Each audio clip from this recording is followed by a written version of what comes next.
Hello, everybody, and welcome to Green Team of the Legendarium. I'm your host, Cesky, and today I have with me Befuddled Panda. Hello. And today we are going to be covering The Secret Market of the Dead by Giovanni De Feo. Now, Green Team did receive an ARC of this book courtesy of NetGalley Saga Press, and we'd like to thank them for their early copy so that we can review it. All opinions that we discuss right now are our own, and The Secret Market of the Dead releases on July 8th, 2025. And we hope you enjoy the episode. So, Panda, let's keep it a little non-spoilery here. Give me your first thoughts on this book. Before you read it, while you're reading it, after you read it, please tell me. Okay. Let me tell you why I was excited and why I wanted to read this book. So, first of all, the title of the book, The Secret Market of the Dead, that already intrigued me. One of the pieces that I really enjoyed is Christina Rossetti's Goblin Market, and I thought that this book might give me some of that vibe where, you know, you go to the market and it's just like weird stuff. And it is like folk talesy, which the author Giovanni De Feo, I think is how you say it, maybe.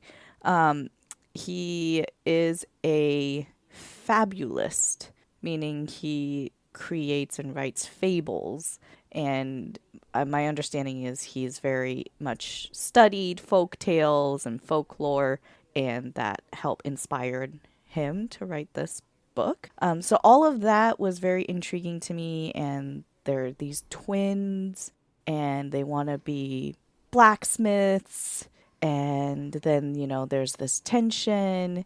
And so, you know, I'm like, okay, great. I want to know how the Secret Market of the Dead plays into, you know, the tension between the twins and what's going to happen. So that's why I was interested. And then I read the book. Oh, I really wanted to like this book, and unfortunately I mean, there are some parts where it did deliver. I think I just wanted more of the Secret Market of the Dead, and there was some of that. It was intriguing. It is weird, a bit horror-ish, but whimsical horror, and I enjoyed those parts. But then there was a bunch of stuff, mostly the character development, that I didn't enjoy, and that just was a disappointment.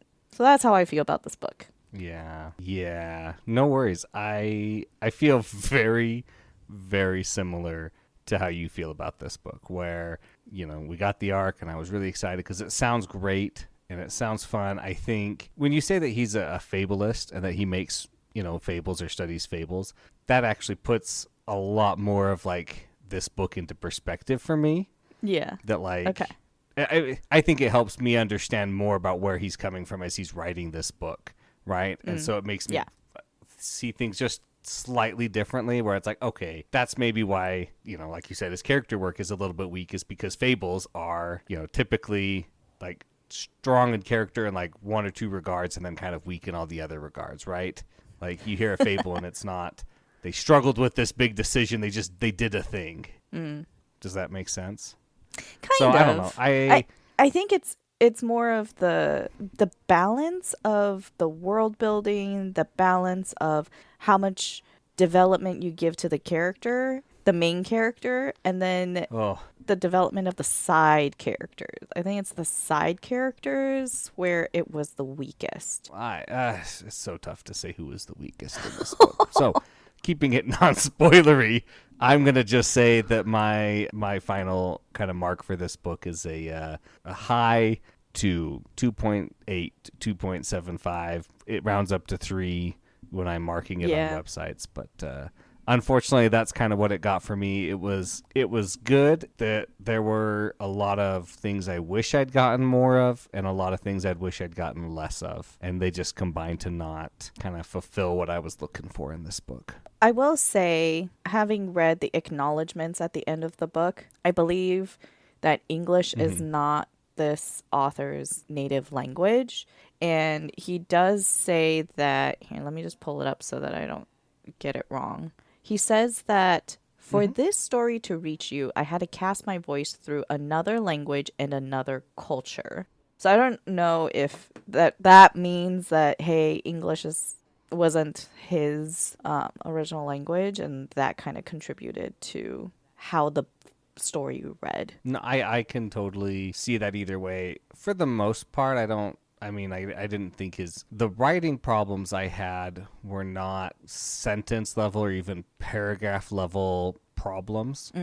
They were more just overall story problems that are more involved The in the actual writing content. process. Yeah, if that makes sense. Yeah. But so let's see. In a non-spoilery way, the plot, I can talk about this. I think the structure of the book is that there are three main parts to this book. First part, a second part, and then a third part, of course. The third part is very short, and the second part is very long. But I felt like he almost had three separate stories, kind of, that he like kind of smushed into one. And I was, reading the first part, I was like, oh, this is the story. It's going to involve everything I want it to involve. It's going to be so exciting, And then it was finished, and I was like, oh, we're done. That was it. And then we kept going. And that, I think, kind of was the start of the end for my enjoyment of the book, where Oh, no. we started one section strong, and the first part was good.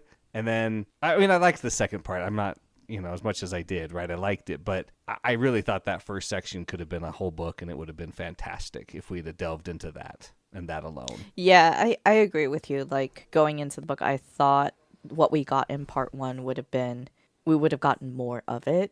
But then there are things that we find out in part one, and then that became more of the focus of the second part.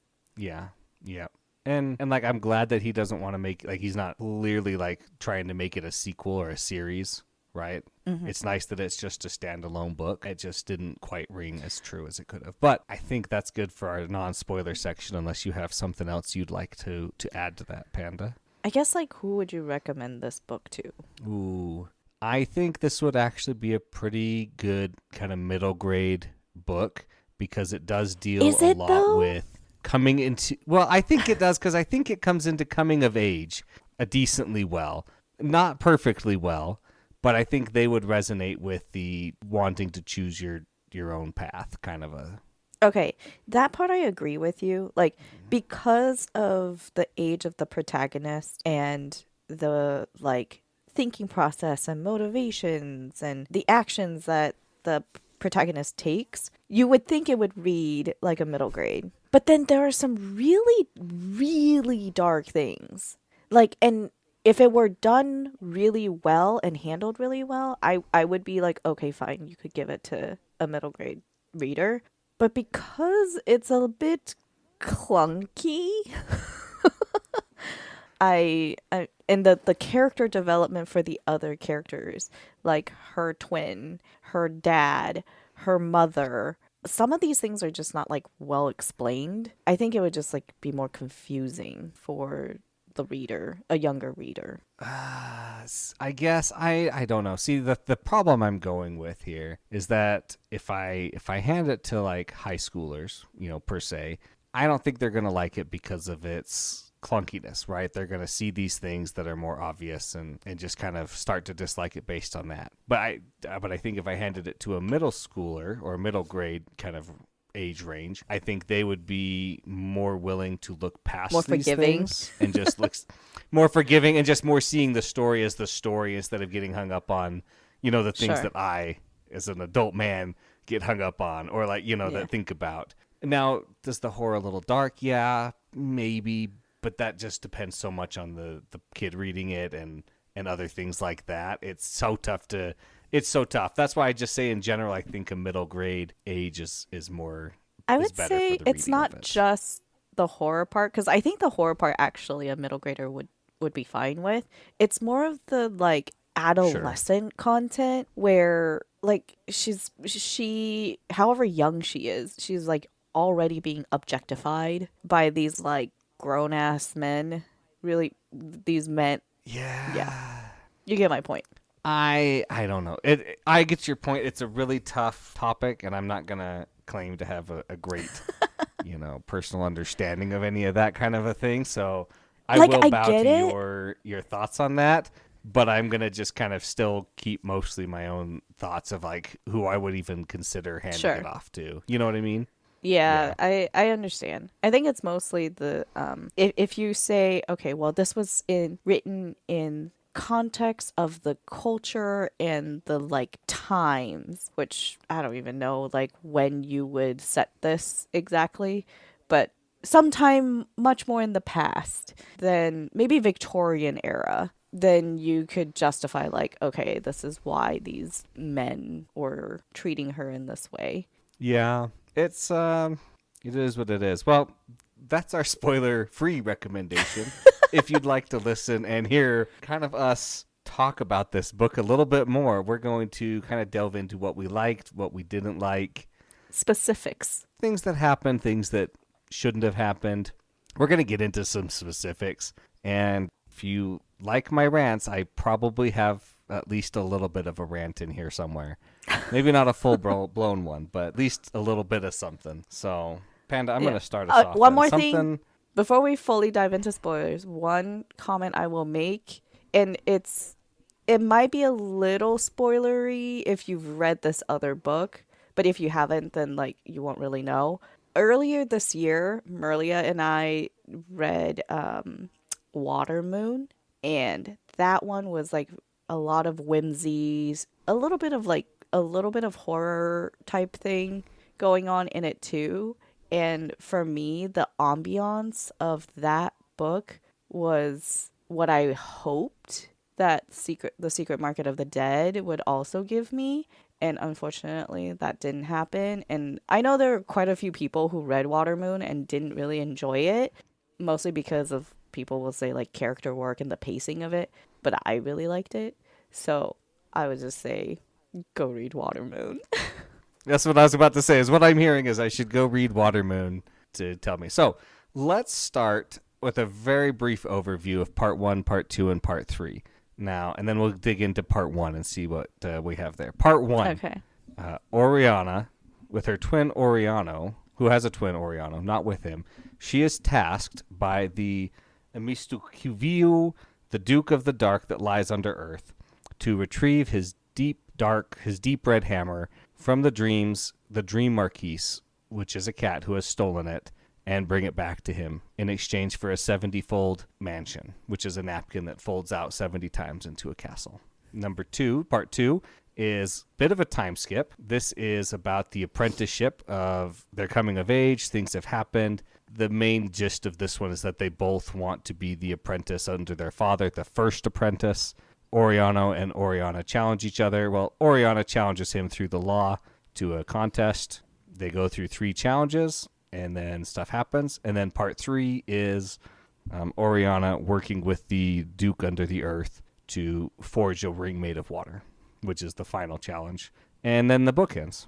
Now, part 1 was great. If it had been expanded into a full book, I would have loved this and been amazing. This is a personal thing right here. I'm going to tell you. I really dislike when they have not real world terms, but like there's a lot of like Italian in this, and I hate it because I don't speak Italian and I don't know the words, and I know it's, well, what's the difference between like just learning a fantasy word and learning the Italian word? Well, there's differences because you know the words like half, but you don't know them all the time, and I don't like it. I generally dislike. I think the difference is that if it's typically, not always, if it's a completely made up word, the author would explain it. Yeah. The author would like show the definition somehow, right? Either explicitly or you can pick it up more from context clues. When it's a real word, then perhaps. Yeah, like Marquise. Like I understand kind of what a Marquise is, having never actually lived in them. But like, you know, Earl and them I get, and the King's Courts. But like everybody's Don Lina or Maestro, and it throws me off, and I don't like it in my books. But like I said, this first book is great. The first part is great, aside from the fact that Oriana, our main character, is so willfully ignorant and stupid half the time. She drove me crazy. Panda, bring it back and tell us something good about the first part here, please. I really like the description of the market. and the characters, the creatures that Oriana sees, and also just like the folklore of the nocturnals and the second night, and how that influences society for this country or town, city. I like it. I agree. I did like when we get to the secret market of the dead. That was great. That she starts. I joke with myself that she has an inspect skill because she's really good at like seeing Yes. things for what they truly are. Right. But it is funny that it's like, and but it was well used. Oh, you're someone who can you can see to the heart of things, and it's nice and it's good. And, she's tasked to go to the market of the dead, and she goes in and she's like, oh, what are they doing? And they're like, oh, they're selling destinies. Oh, why would I want their destiny? Well, you don't necessarily want it, but like when you got enthralled by it, you really thought it was cool, and so that's what happens. And, and I love that I did call as soon as it was revealed that the Dream Marquise was a cat who was gifted with exceptional slumber. I was like, oh, it's her cat 100%. I knew it. I was like, I called it. I was great. And I was like, this is awesome. Now, like I said, though, I really wish this had been expanded, because how many times do we go to the secret market of the dead in this book, Panda? I think it's like twice. Yeah. Yeah, twice in the whole book. Well, there's once in this book, which is the first part, which is very good. In the second book, she goes through it a lot, but we don't spend any time there. We just are in and out. Oh, because because she goes through. Well, it's because she has to travel to the forge. To the Dream Forge because of stupid Bruno. Yeah, and then she goes one more time, to get Growler out originally, right? So like twice. It's this amazing concept that he's built. That it's the secret market of the dead. People are selling destinies. Like just investigating those destinies would have been amazing. Like tracking things down. How do I get within the dream within the dream? It just felt really rushed to me that, oh, by the way, well, I mean, she's challenged into it and says, okay, you have to do this in 6 months. And then she has one night for 1 hour and she has to get it done then. And did it feel rushed to you? The pacing was a bit weird because there were times where we spent a lot of page count or like word count with characters, and then not enough with the world building, and it was a bit unbalanced. And the amount of times where the description of how, like I said in the spoiler free part, it's like how people view Oriana, whether it's the Count or Bruno or her twin or just the townspeople. It was just a lot of words. I'm like, okay, we can move it along.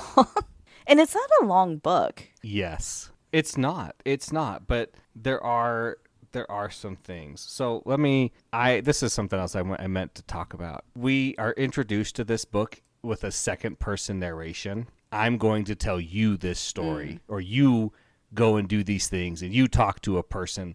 And if he had ended with that at all, and that's the story, of this person, and you wake up thinking this, that would have made it a lot better for me. But I was, he starts in that second person and then it's never brought up again. And I was like, well, please just just cut that out.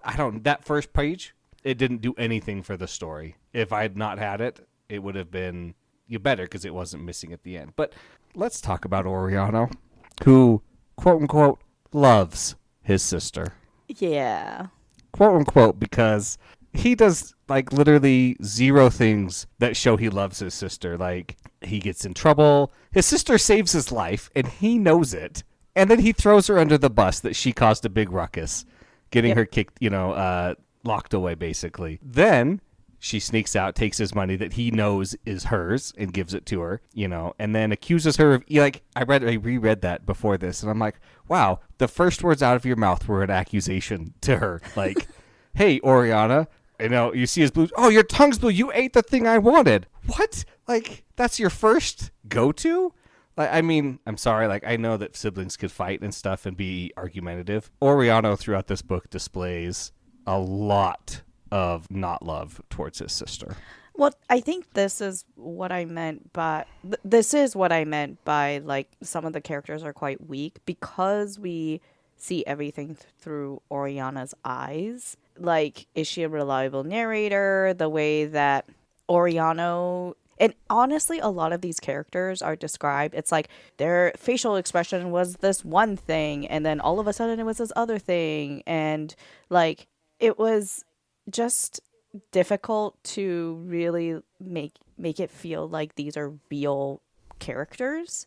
And Oriano's motivations are just kind of really shallow, really bare. Boy, he has no motivations in part one Well, because so they again are like 8. supposedly, He just doesn't want. He doesn't.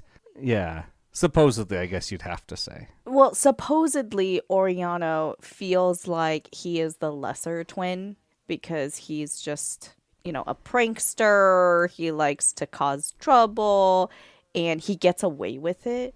Whereas Oriana gets unduly punished for things, and like her mother is, for whatever reason, super cruel to her. But then later we find out, oh, it's not really her mother, it's this Emerald Dame. And like there's this, oh, sometimes it's the Emerald Dame, sometimes it's her mother. And it's like that part isn't really well explained why that's the case.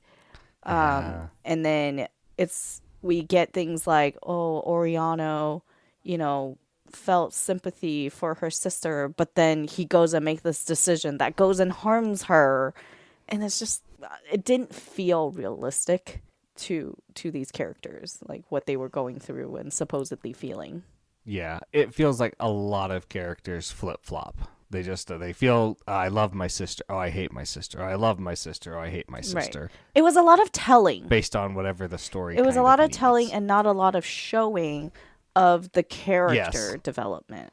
Yeah, that's book 1. She steals the hammer. She saves the world. She unsteals the hammer, retrieves it. So and in part 1, yes, where we see all the cats, that scene I thought was really well done, and it was really fun to read. It's like these cats have this like parliament, right? And then some of them have like taken on human form, and others are, they remain cat form, and there's like this tension of, oh, why are you being a human? Like, it's better to be cat form. And then like the explanation of the cats have 3 different names, and it was just like the level of detail we got for that scene was great, and it was interesting. It was, it pulled me in. It did make me think of Cats the musical. But it is that a good thing or a bad thing? For Amanda? me, it's a good thing, and you can judge me for it. Okay. But it was just like so interesting, and the way that Oriana engages with the whole situation. That part was also like you could start seeing some of the cracks in the character development, because it was like she just like says these things, right? Like, oh, he's lying and I can prove it.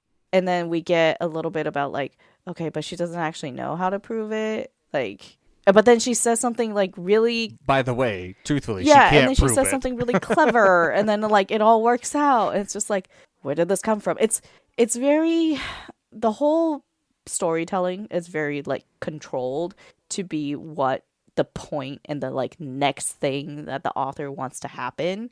And I get it, like when you think about fables and stuff, it's about the message, not so much about like building out the world and building out the characters. It's like there's a moral to be learned. What is the moral to be learned in this book? I don't know.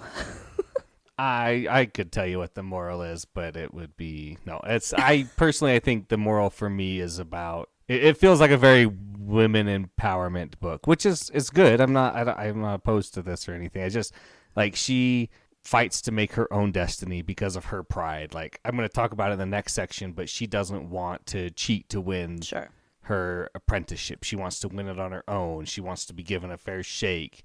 She doesn't want things to be handed to her. She doesn't want to just have to marry somebody. Like that's, to me, that's what the story was, is like she is the start or the breaking of like the male stranglehold on the workforce, basically, where she Yeah. proves like I can be just as good of a blacksmith as my brother. But Yeah. the thing that really kind of bothers me, and it happens in part 1 and part 2 and part 3, is that she has these supernatural experiences and she's like, wow, I have confidence. I am capable of doing these things. And then, like, 2 sentences later, she's like, maybe I was wrong and I didn't really have any confidence or power. And I just, I did this thing and it was wrong and I'm so dumb. Oh, wait, by the way, I'm super confident again. This is the correct thing. I believe in the supernatural. I'm 100% correct. I've identified everything. I know how to do these things.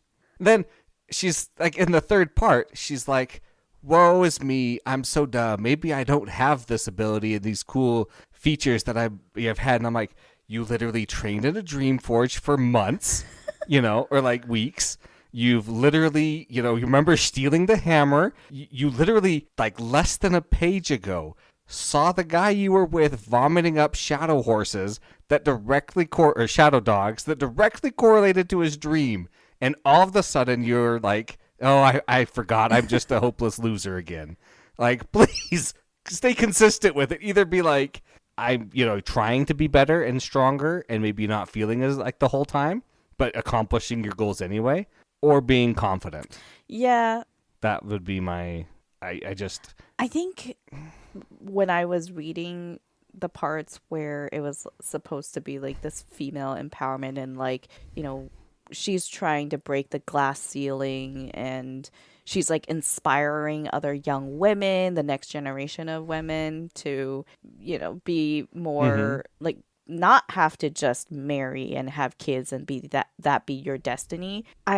To me, because I wasn't enjoying the character work, I thought, you know what, it would be better to just read like real life stories of real women who have been pioneers rather than this story that seems like it's kind of just paying lip service. Yeah, it's all right. So let's move on to part 2 and say some things we liked about part 2. Part 2, she exploits a very obscure legal loophole that only relates to twins, basically being able to challenge her brother for the forge.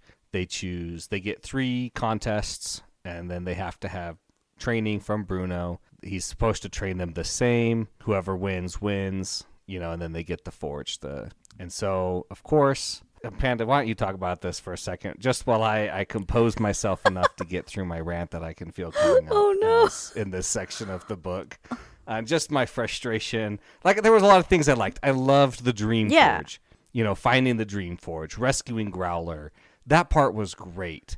I agree. Her being confused that her friend can both have feelings for Oriano and want her to succeed was like, you can have 2 thoughts at once that are a little bit different, like you can like your brother because he's your brother, because you're romantically attached to him kind of, and also not want you to lose, but she sees her friend and she's like, oh, I'm cutting off my friend completely. And then the next chapter, her friend's like, I want you to win. And she's like, oh, my friend is back. I love my friend. And then sorry, you go for a second while I prep myself for this other one.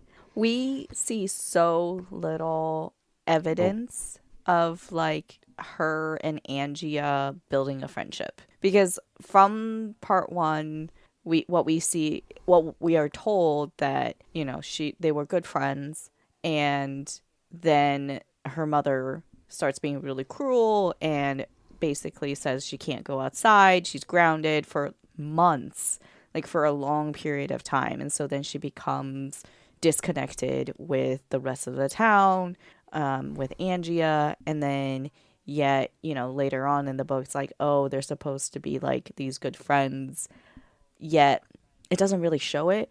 I mean, there's like some moments where Angia is like cheering her on, or like whispers to her like, oh, my sisters say these bad things about you, but I don't think so, I don't believe it, and that's like it.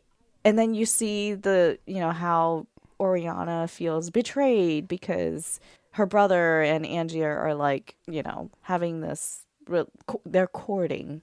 And so it's just, this girl Oriana is just so alone, and I understand that's like the intent, but it just felt really forced. It works better for a fable than for something that's like naturally shortened itself over time, that was a story that's like naturally shortened itself versus a story that's made for that purpose. I do think that this story would be probably better received as like a play or as like an animated film.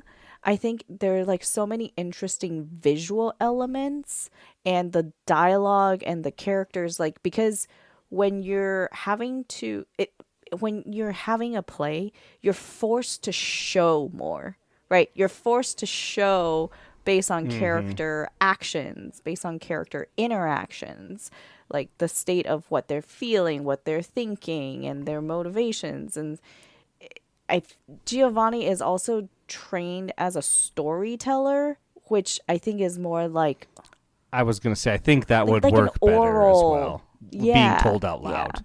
Yeah. I agree. All right. I'm stretching my fingers here, everybody. I'm getting ready. I'm gonna go on a little bit of a rant. I'm gonna mention one kind of big thing, and then I'm gonna go off on a couple other things. So if you don't want to hear somebody just kind of get mad about a lot of silly things, then just skip ahead, But this is where we're gonna start. So during the challenge, after the first like 2 days of the apprenticeship with Bruno comes to Oriana and he's like, "Hey, I've got a proposal for you." And I'm going to kind of paraphrase it, just a little bit. I have it all written out here. But he says, "You'll marry me, you'll win the challenge and inherit the smithy. I'll get to stay on as its master, plain and simple." "Oriana, you can't be serious." "No, I'm deadly serious. It's a business transaction. It'll make your mom mad. You'll win." And then she's like, "You think I want that? You think I want my victory to be fake? You think I need to cheat to win, that I can't succeed on my own merit without a man's help?" And then a spark lit Bruno's brown eyes. "My offer goes both ways, Oriana. I can help you or I can hinder you. You have no idea how easy it is for a master to break his apprentice. I've seen it happen more times than I can count, but doesn't have to come to that. You're not stupid. You know where your best interests lie." Back to Oriana. "I do, and I know that I have no interest whatsoever in your proposal. I will not become your wife, and I will win." And then, nevertheless, this is, blah, blah, blah. And then he says, "Well, maybe you're not as smart as I thought you were. Or maybe you think that fatso of yours will help you, or your father will, but they won't because they can't. You signed a contract, and until the challenge ends, you're mine, Oriana Celestio, to do with as I please. No one in the whole world can rescue you now, not even the king himself." I think the king himself could come in and kill you, Bruno, in a heartbeat if he had to. Like, I don't think he cares, but when we go on. "You're mine to break, and I'll break you so badly that when I'm done with you, you won't even be able to recognize yourself, let alone dream of becoming a smith. Does that scare you, Oriana?" Now she replies, "No, I've had much scarier men," which is true, threaten her. But in my mind, as this was going on, the first thing I thought was, this is why women would choose to be in a forest with a bear. Oh my gosh, yeah. Because this guy is a horrible person. And like, I'm just like, what? Like, and it makes sense versus character and everything, but I'm just like, no, this is not cool. Now, let's talk about some other things that I did not like. They're preparing for the festival of Serapide, her Grand Fiesta Grande, her fire festival. And literally the page before, Oriana's like, "What's this festival that we're hearing that I need to go, I need to get to this Serapide's dream. Well, the best way to do that's through the festival." "Oh, what festival is?" "Oh, the big fire festival." The next page, all of Luceria prepared for the grand fire festival. All of them? So this is something that she should have known about before, like if it's a yearly occurrence, like maybe this only happens once every so often. 'Cause once every 15 years, she's about 15, she's never heard of it apparently because she didn't know about it at all. No, it's once every 1,000 years. Like, literally in the text, it says, 1,000 years later, on the same night of that victory, they celebrated. And I'm like, so you're starting the celebration 1,000 years later? I did not like that. I did not like that. I'm sorry. There was a huge cop-out with the Scander, the person, the night man who comes to her. She's like, "Who is he? Like, what was his story?" And then in the story, she's like, this is why she loved the night, for not everything had to be explained, and so not everything was. And I'm like, if you just cut that line, I would be so much happier without this like blatant call out that you're not getting answers. She never gets her gifts back from the Duke of the Underearth. She doesn't get her scar or her mansion that she can fold out. He says, oh, I'll give it to you in my apprenticeship. Oh, she comes and apprentices with you, does not get it back. Hey, Panda, do you remember who? She doesn't give it back. He never gives it back to her. Like, even if he just been like, here, have your thing now that I'm going to teach you this boon. Like, hey, do you remember who Tato is? Oh, yeah, the, like, younger sibling of the two. Yes. He gets sent to, like military twice, school. And then he's sent away, never to be seen again or mentioned. Right, but never mentioned again. Meanwhile, multiple times in the story that I counted, somebody never sees somebody again, and then within pages, literally sees the person again. Like, in the beginning, Angia gets the Tavo stuff on her, so it never makes her can't speak, and she gets scared and runs away. And it's like, Oriana never saw Angia again.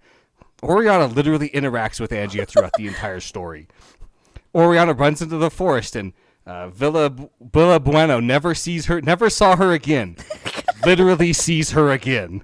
Like, I never saw Oriana again after that. Literally the next page, you saw Oriana and talked with them. Like, do not say you never saw them again if you see them again. Like, say, they didn't see her that night. They never saw her well, Tato does come that back. night. You know what I mean? Like, oh, wait, that's not Tato, it's grand. Is it? At the very end? No, he doesn't. That's not Tato. That's her nephew. Yeah. That's her nephew. She thought it was Tato. Right, the little boy, that's her nephew, because she thought it was Tato. Yeah, but Tato literally never comes back in, and we don't get the words, never saw him again. You know what I mean? If it had been like, Tato went off to military school, and we never saw him again, okay, it'd be perfect, because we never see Tato again. But all these other characters, no. I'm sorry. You go. I mean, it is important to remember that we are reading an arc, that we read an arc version of this book. That being said, typically, it's not gonna. I don't think the arc's gonna change that much. I mean, they're fixing like typos. They're not fixing like structural, like content. I know. Story development. I know. I'm sorry, you guys. I'm sorry. I don't. Yeah. It bothered me as I was reading it, and I noticed it that I was like, oh, you never saw them again. Like that's a heart. That's a thing. You know, like she has that relationship with Villa Nuevo or whoever his name is, the fat guy. And she's like, you know, and then they're like, they never saw her again. I'm like, oh, interesting. So she's gone for, you know, like, but then like they literally meet again. I'm like, well, I guess it's because. No, you can't.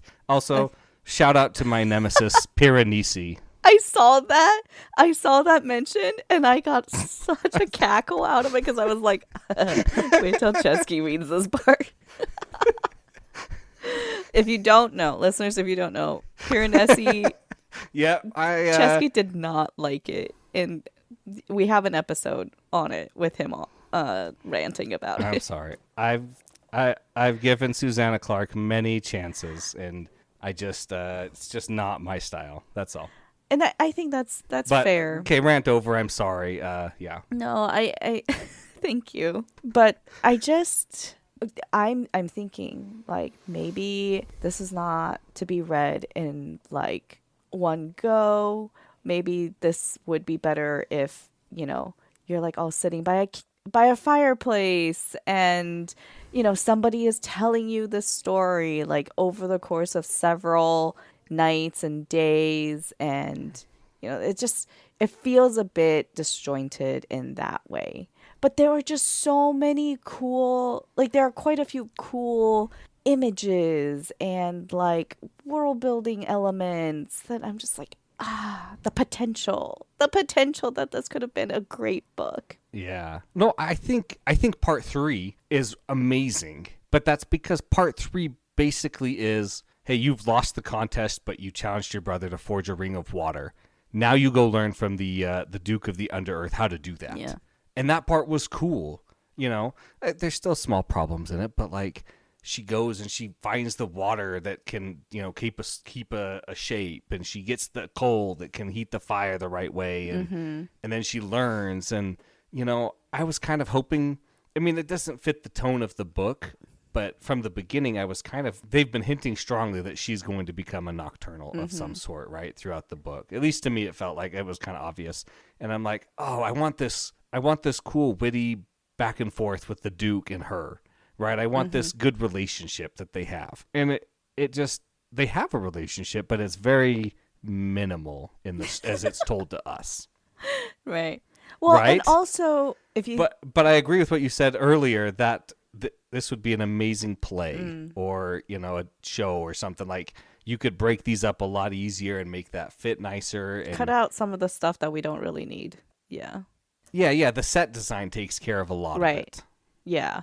I mean, now that I think about the ending, right? The ending is, okay, her pride made it so that, she wasn't happy to let Oriano, be the master smith. And then she also gets to like work in the smithy. And her pride led her to give this challenge for the Ring of Water, which then she proceeds to do because she has the upper hand where, the Duke owes her a favor. And that whole experience of her forging the Ring of Water takes 17 years or something? However long, takes a long time. Just seven years. Yeah. Takes 7 years.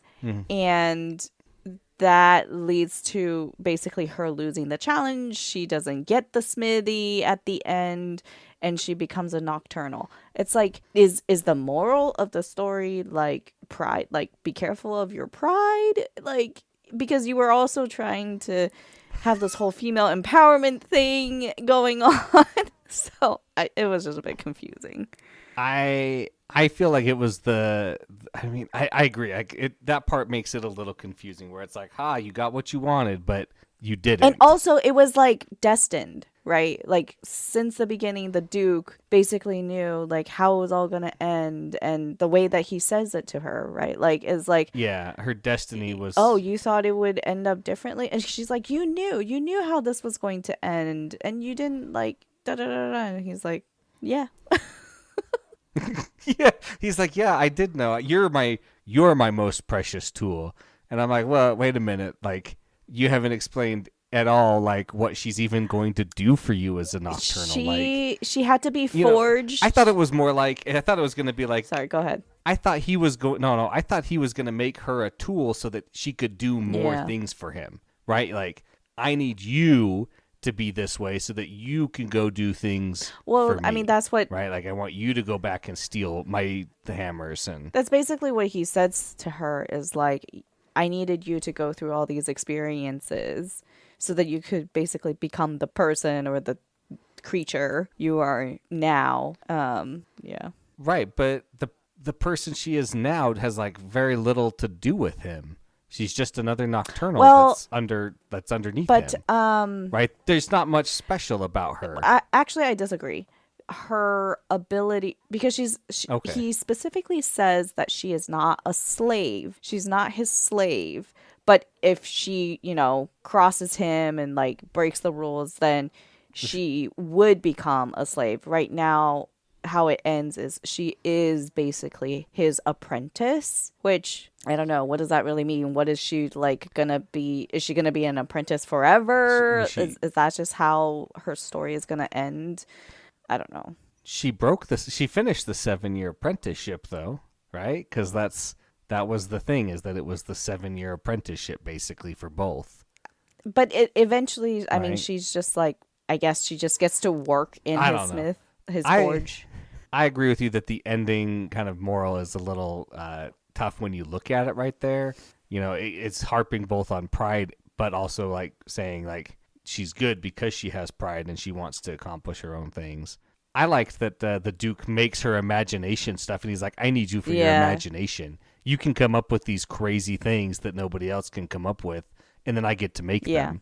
Like, that was cool. I guess it's, okay, if I spin it a different way, it would be, you think that your future is going to be one thing, right? And that's like all you focus on. That's all your effort to achieve that, what you think that future will be. But in reality, you actually can't control your future that much. And in fact, Or you're destined for greater things. or you're destined for greater things, especially how much destiny plays in this world. And you end up like your future ends up different than what you thought it would be or what you wanted it to be. Yeah. And this is something I just saw, and I have to mention it.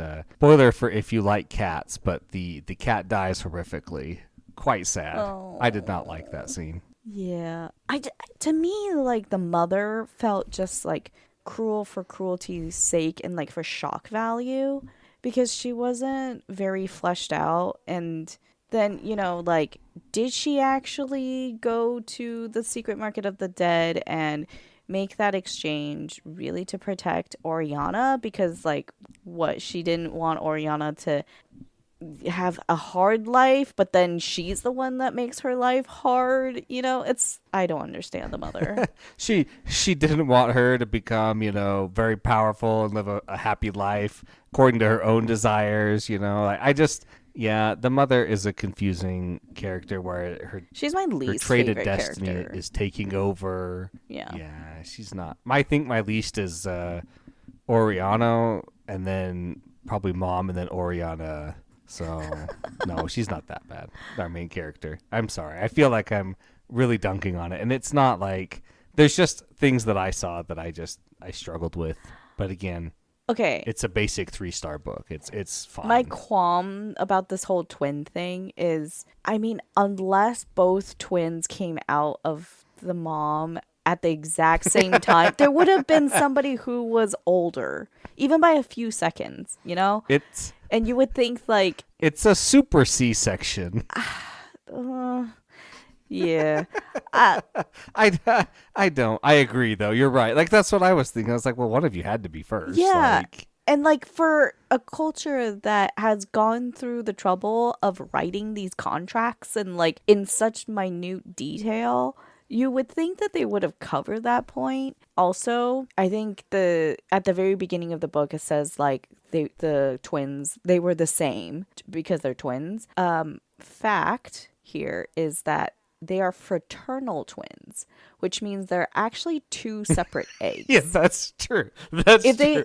If they were identical twins, it would have been one egg that split into two, and they would have the exact same DNA, which in this case, that is not what happened. So anyway, that part I was already like, okay. All right. I've kind of dunked on it enough. I don't want to dunk any more on it. Panda, if you have anything else negative to say, please say it now and then forever hold your peace. I'm good. I'm sorry. I wanted to like this book. The cover of this book is... The cover's great. Yeah. It's so good. There's so much potential, and I really wish I liked it more. Who knows? Maybe, like, all these things that we talked about that we didn't like, somebody out there is like, these people are crazy. Like, they don't know what they're talking about, and they end up really enjoying this book. And I hope so. I hope that there are people out there who will enjoy this book. I hope so. So, things I liked. I'm going to finish off with some scattershot of things that I thought were really good. I thought there were a lot of places where Giovanni De Feo wrote really nice descriptions of things that meshed well with, like, metaphors. The whole concept of the secret market of the dead being a dream, and the dream in a dream, which happens, twice, was great. People manifesting their dreams and nightmares as she's, like, looking around at them and seeing that was cool. Forging the ring out of water, that was cool to see that process happen, and where he's like, she needed strength, and so she got the strength of the earth and the strength of this other thing that's really hard, and she needed to clear eyes, and so she got the fire in her eyes that burns away mist, and it's like, oh, this is so cool. Like, those parts were just amazing to me. The nocturnal world, I loved it. I just wish we'd been in it more. that I think that's my biggest wish, is I wish I'd been more immersed in it and that our main character was more in it and not as wishy-washy about it as she was. And there were so many different kinds of character, like creatures, that we just get glimpses of. And like we were told very minimal description and just enough information to keep the story going. Like that would have been interesting to explore more. I mean, I don't know how much research Giovanni did about forging and being a blacksmith, but he provided quite a few details. So that was kind of extensive, but that was interesting, you know, like I learned some stuff. That was cool. So it's just like overall imbalance, but where there was more development and it was engaging and intriguing, those parts were really good. Mm-hmm. Yeah. The whole secret market of the dead, I was like, I just want to learn more about it. Yeah. I want to stay here. Like, you know, forget the hammer. Just like, let's figure out what's going on with these destinies and like, what does that mean? I mean, there's so much potential. That's all it is. So, yeah. I will say, Panda, hit us with something else that you really liked. Something else that I really liked. I did like the interaction between Oriana and the cat Growler, and how basically he becomes a confidant and companion to her. And even though they had this falling out, you know, at the beginning, they were able to make it up, and that part felt a bit more realistic. Yeah. What I will say is, and this will be my last thought here, is some of the elements of if people really enjoyed The Secret Market of the Dead and they wanted more of that like horror, creepy kind of creature situation, there is a novella called The Butcher of the Forest that came out last year by I forget her name. It's Premi Mohammed. Yeah. Okay, so The Butcher of the Forest by Premi Mohammed. That book is amazing. That story, and you want more of that whimsical creepiness, like more true horror, go read that. It's a quick read, and there's also a female protagonist, and I mean, it blew my mind, and I hope it gets more recognition. Well, I'm going to go read that someday. I've got a couple other things I've got to read first, but I'll get to it, I promise. So I think that concludes everything that we really want to say about The Secret Market of the Dead by Giovanni De Feo. Please, if you want to come chat with us, tell us how come we're so wrong, or if you want to agree with us about certain things, please come over to the Legendarium's Discord. You can find the link at thelegendarium.com, and you can also follow us on Twitter and Blue Sky at Green Team Pod. We have a lot of updates there. Again, thank you to NetGalley for giving us this arc. Thank you to Saga Press for publishing this book. It's always great to see more books getting published, even if we don't like them as much. Thank you, Panda, for coming and dedicating some time to reading this with me. Thank you, Cesky. The music is Galactic Damages by Jingle Punks. Thank you to them as well. I'm Cesky, and we'll see you guys next time. Bye. Bye.